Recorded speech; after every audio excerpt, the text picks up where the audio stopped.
this is the module one, started with instructional designing. So and if I talk about the introduction, so the main job of an instructional designer is to make learning accessible as possible for the learner, right? So in what ways you can make the learning possible for the learner? So obviously there are multiple ways. Nowadays, after the pandemic has hit us, so there is a huge shift in the training and development industry, right? There are latest trends.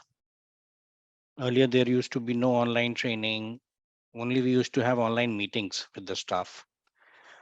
Training doesn't used to happen, right? But nowadays, after the pandemic has hit us, there has been a lot of training online, right? People used to run whole day trainings, induction training, anything on online portals only. So by that, the organizations has also evolved in terms of developing new content, developing training modules in such a way that you can access over the laptop, your phone, mobile, anyone, any place, right? So and apart from that, if I talk about LMS. So LMS is the learning management system, right? So for example, LinkedIn Learning, for example, Udemy, for example, a lot of other portals as well.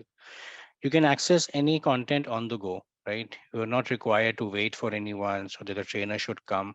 So this is what the accessibility nowadays in terms of training and development we can see. And obviously when we devise the content that way, so obviously we can meet the learning objective as well, right? We can meet that what I have in my mind, what agenda I have in mind for the participants to learn. So that is also achieved. And in LMS, in online learning, there is a lot of mechanisms and tools so that we can track the movement of the participants as well, right?